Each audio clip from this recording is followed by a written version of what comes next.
It's time for another Morning Geeks. Hey everybody, Jeffrey Powers here from Geekazine, Thing Magazine, Put in a Geek. I got my coffee on, I'm ready to rock and roll with your morning geeks for this day. It's been a great week, and this last week, I pretty much stayed at home. I got some cool stuff to review as the week's going on, including this little puppy right here. This is the HP Pavilion X2. It is a laptop, as you can see.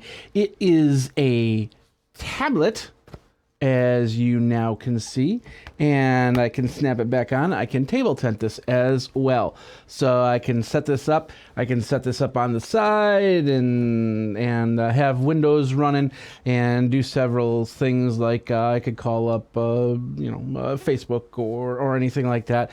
So I'm playing with this. We're gonna just kind of move this out of the way, and yeah, that's the best part. One thing I do like about this tablet is when you do flip it, the keyboard is on top as opposed to on bottom like other combination devices. So this can become a full tablet, and I do like the way the screen is set up, as opposed to like an iPad where it's like, almost not, it's kind of square. So I like this idea of actually having the long read, the portrait read, so you can read books and stuff like that. So there's good and bad, of course, but in the coming weeks I'll actually be doing a review on that. So let me get a sip of coffee here. All right, and let's get into this week in Morning Geeks. Let's do it. Let's rock it. Let's get the music going. Here we go. And we're gonna start over at Meet Your New Lara Croft. Of course, she's not. That's Lara Croft, but that's not Lara Croft here. That's Alicia Vikander. She signed on to star in the prequel to Tomb Raider. She's got some pretty big shoes to fill, as she's gonna have to live up to what Angelina Jolie did with the role many years ago. Not too many years ago, of course. So.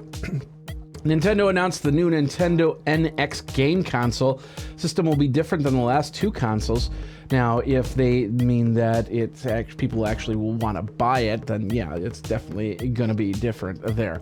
I totally agree on that. The redesign of the box and the controller, with the gamepad looking like the head of a discontinued robot. Long-awaited Dragon Quest XI and Legend of Zelda will be the first games for this new console. The system plans to launch in March of 2017. Since most of our LED systems run on a red, blue, green mode, or RGB for short, we have accepted blue as the new white. So when Chris Nossel and Nathan Sherdorf compiled real-world lessons in future design, they had come to the conclusion the future is blue. At least the screens will be. They cataloged every sci-fi movie from 1968 to 2011 to determine the average color per year. Most of the colors were blue or a set of blue, except for 2 or 3 years, where 1991 saw red and 1973 saw brown. Now, 1991 was the year that Terminator 2 came out, and although the movie was mostly blue, I'm guessing that, there was a lot of red, a lot of killing in there, so probably that's how it got to be so red. Check out this awesome PlayStation lamp that somebody's posted on Imager.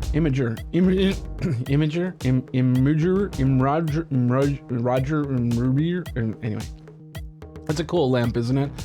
Somebody took some time to put it all together, and yeah, I'd like one. If you got one, send it to me. All right, meet the new. If you're a Spaceballs geek and a Lego geek, then this one's for you. This is the new Spaceballs LEGO collection, and it needs your help. Support the Eagle 5 and the Spaceball 1 sets from ideas.lego.com site. There's only a few days left on Eagle 5, so head there now. Meet the new companion for Doctor Who. While I didn't get the gig, well, I didn't get the gig. Pearl Mackie will be following the footsteps of not only Peter Capaldi, but some of the memorable companions like Karen Gillan, Elizabeth Sladen, and Billie Piper. Doctor Who will be back for its annual Christmas special, and then, of course, the new season next year. And finally, how did Nathan Fillion sneak into Guardians of the Galaxy 2 movie? He was in Guardians of the Galaxy 1, now he's in 2. This is crazy. I won't spoil it for everyone, but I will only say that he'll be in it. Now, he did have that cameo in the first movie that everybody's going, oh, that was him? That's crazy. That's crazy. Anyway, he was the blue inmate in Guardians of the Galaxy 1, if you didn't know. So you can also see him in the Las Vegas Luxor Blue Man Group show coming very soon. And now let's check out what's happening on Netflix for this month. We got a Study in Sherlock on May 1st, Gary Goldman. It's About Time on May 5th, Marseille. It's a Netflix original. Hopefully I pronounced that right. And then, of course, Grace and Frankie Season 2 is also a Netflix original.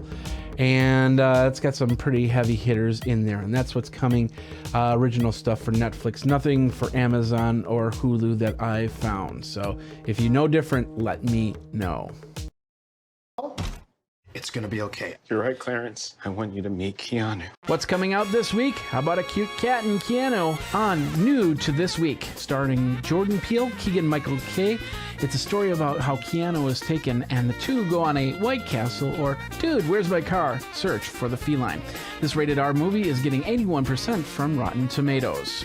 In a world. Commence depenetration!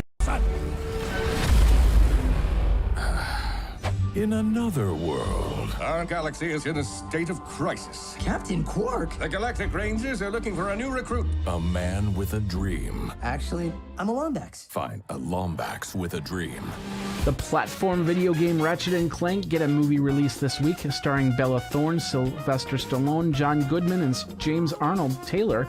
The movie looks to be a CGI version of Guardians of the Galaxy, as a team is assembled to stop Chairman Drek. This is actually getting only 19% Rotten Tomatoes rank. My name's Ratchet. I'll just call you Clank. A new IMAX movie comes out this week in A Beautiful Planet. Jennifer Lawrence narrates as video of the Earth from the International Space Station across the screen. She's a beaut, ain't she? Finally, it's the 20th anniversary of the epic invasion movie Independence Day. I saw it twice in the movie theater. You can get the special edition 2-disc set and prepare for the resurgence, which will be coming out on June 24th. The neatest stuff has only happened in the last few days. And that is new to this week.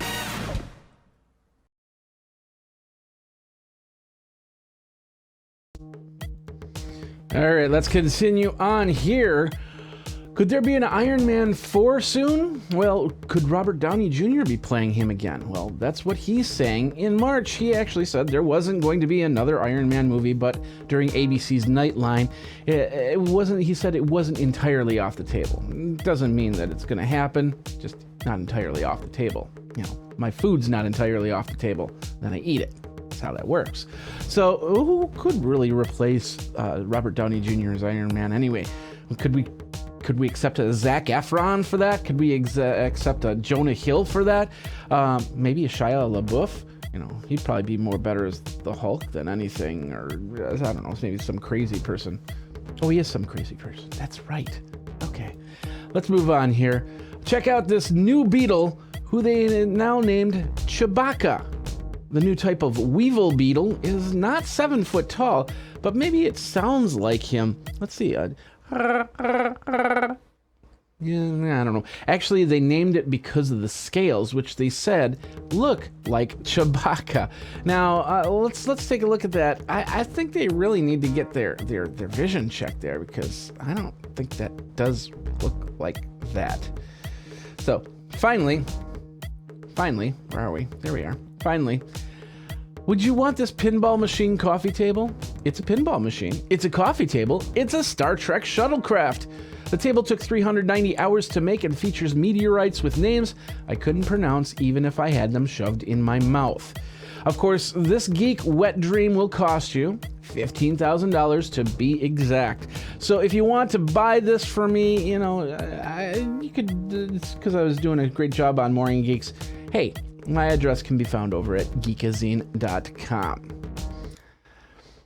All right, let's get into the question of the week. It's a brand new segment that we're doing, part of this, and whatever question of the week, you can comment down in the comments on Facebook, on YouTube, wherever you see this video. Just comment. Just say, "Hi, how you doing?" Just say, "Man, what's wrong with your face?